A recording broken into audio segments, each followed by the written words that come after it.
äkkiä, mä otin mikin käsiin. Heitin älyttömät räpit päin sun pläsiin. Kuinka monella eri tavalla tää voi sanoa, niin monella että sä armoa alat anoo. Ennen kuin pistetään mikki jakoon, sun kannattaa varmaan lähteä äkkiä pakoon. Sillä tällä ei oo näkyvissä loppua vielä hetken, koska mulla ei oo minkään hoppua.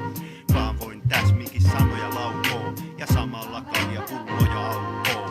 Välillä pitää pysähtyä henkeen haukkoon, mut ei silti mun tarvitse pitää taukoa. Kummallista vai mitä, mutta silti totta. Kohta tyhjänä ensimmäinen kaljakoppa. Se oli vitsi, eli se ei pidä paikkaa. Miksi mun piti se tähän trackiin laittaa? Kultainen hanska päätyy auringonvalon hohtoon. Nousen ylös, otan askelia ja kompastun tähän johtoon.